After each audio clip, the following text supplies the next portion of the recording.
আসসালামু আলাইকুম। শুভ সন্ধ্যা। সবাইকে স্বাগত জানাচ্ছি আজকের আলোচনায়। আজ আমরা আলোচনা করব কিভাবে আমরা আমাদের মস্তিষ্ককে কর্মক্ষম রাখতে পারি। আমাদের এই আলোচনা বেশ কয়েকটি পর্বে চলবে। আসুন শুরু করা যাক। আমরা অনেকেই দিন শুরু করি হেলাফেলা ভাবে, যেন আমাদের সময়ের ও দিনের বিশেষ কোনো গুরুত্ব নেই, কোনো দাম নেই। যেন দিন ও সময় নিয়ে আমাদের কোনো পরিকল্পনা নেই, কোনো লক্ষ্যও নেই। কিন্তু একটু সচেতনভাবে দিন শুরু করলেই পাল্টে যেতে পারে সবকিছু। আমাদের মস্তিষ্ক অটো পাইলটের মতো কাজ করতে পারে, অধিক কার্যকর ফলাফল আনতে পারে। কিন্তু আমাদের সচেতনতার অভাবে আমাদের শারীরিক ও মানসিক অবস্থা এবং কাজের রুটিন একটির সাথে আরেকটির মুখোমুখি তান্ত্রিক পজিশন নেয়। কিছু অভ্যাস চর্চার মাধ্যমে আমাদের মস্তিষ্ককে আমরা আরো বেশি প্রাণবন্ত ও কর্মক্ষম করে তুলতে পারি।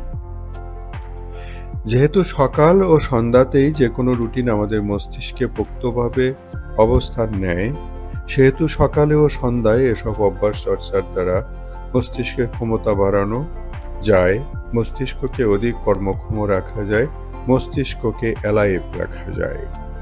আসুন একে একে বিষয়গুলো আমরা জেনে নেই। ১.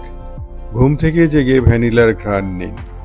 আপনার সাধারণ সকালকে সতেজ, মনোহর, উদ্দীপনাময় করতে আপনার ঘ্রাণেন্দ্রিয়কে সকাল সকাল শান দিন। না, পাথর বা ঝামা ইট দিয়ে আপনাকে শান দিতে হবে না, বরং সুঘ্রাণ দিয়ে শান দিন। সদ্য প্রস্তুত করা কফির ঘ্রাণ নেওয়ার আগেই আপনি বরং ভ্যানিলা, লেবু জাতীয় ঘ্রাণ, রোজমেরি অথবা অন্য কোনো সুঘ্রাণের দ্বারা আপনার ঘ্রাণেন্দ্রিয়কে সজাগ করে তুলুন। আপনার দেহ মনকে বুঝিয়ে দিন আজকের দিনটি অনন্য, অসাধারণ, ভিন্ন একটি দিন। এই বার্তা আপনি আপনার মস্তিষ্কে পৌঁছে দিন। এজন্য আপনি কি করতে পারেন? একটি কৌটাতে আপনার পছন্দনীয় সুগন্ধি রাখুন, তারপর ঘুম থেকে জেগেই কৌটা মুখ খুলে ঘ্রাণ নিন। আর সারাদিন ফুরফুরে খোশ মেজাজে থাকার জন্য গোসলের পর পোশাক পরিধানের সময় লাগিয়ে নিন আপনার পছন্দের সেন্ট বা পারফিউম। এই ঘটনার পর আপনি কিন্তু অন্য দিনের থেকে আলাদা একজন মানুষ। এখন আপনি আপনার কাজে ঝাঁপিয়ে পড়ুন মিশন বাস্তবায়নে। আপনার মস্তিষ্ক আপনার জন্য যে কোনো কাজ করতে তখন প্রস্তুত থাকবে, যে কোনো চ্যালেঞ্জ নিতে সে প্রস্তুত থাকবে। আপনি তা দেখে বিস্মিত হবেন, অবাক হবেন, কিন্তু এর কারণ একদম সোজা। প্রতিদিন নতুন নতুন সুঘ্রাণের সাথে আপনার মস্তিষ্কের সংযোগ আপনার মস্তিষ্ককে নতুন নিউরাল পথে, নিউরাল পাথওয়েজে চালিত করবে। ২. চোখ বন্ধ করে গোসল করুন। Shower with your eyes closed. আপনার পানির ট্যাপ, সাবান, অন্যান্য সরঞ্জামাদি আপনার হাতের কাছে সুবিধাজনক স্থানে নিয়ে নিন। পানির তাপমাত্রা ঠিক করে নিন, শরীরের ভারসাম্য ঠিক করুন। এরপর শুরু করুন আপনার গোসল। কিন্তু চোখ বন্ধ করে উপভোগ করুন শাওয়ারের পানির শব্দ, শরীরের উপর অনুভব করুন পানির স্পর্শ। গোসলের সামগ্রীসমূহ চোখ বন্ধ করেই ব্যবহার করুন। আপনি চাইলে মনে মনে গান গাইতে পারেন, কবিতার লাইন আওড়াতে পারেন, আবার গান শুনতেও পারেন। তবে ভারসাম্য ঠিক রাখতে কিন্তু ভুলবেন না। এর প্রক্রিয়া আপনার মস্তিষ্ককে নাড়া দেবে, আপনার নিউরাল কানেক্টিভিটিতে সাড়া পড়বে। এর প্রভাব পড়বে আপনার মস্তিষ্কের প্রতিটি নিউরনে। তবে অবশ্যই নিজেকে নিরাপদ রেখে এই কাজটি করবেন। ৩. সচরাচর ব্যবহৃত হাতের পরিবর্তে কম ব্যবহৃত হাত দিয়ে দাঁত ব্রাশ করুন অথবা অন্যান্য কাজ করুন। অবাক হচ্ছেন, তাই তো?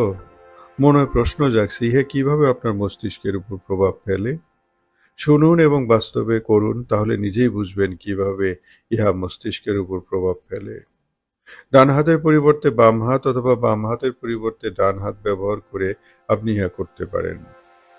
আপনি কিন্তু যে কোনো দিন সকালে, দুপুরে, সন্ধ্যায় বা যে কোনো সময় এটি করতে পারেন এবং আপনার অভ্যাসেও পরিণত করতে পারেন। আপনি হেয়ার স্টাইল ঠিক করতে, মেকআপের সময় জামার বোতাম লাগাতে, কাপড়িং পরতে, খাবার খেতে, টিভি রিমোট ব্যবহার করতে এই অভ্যাস চর্চা করতে পারেন।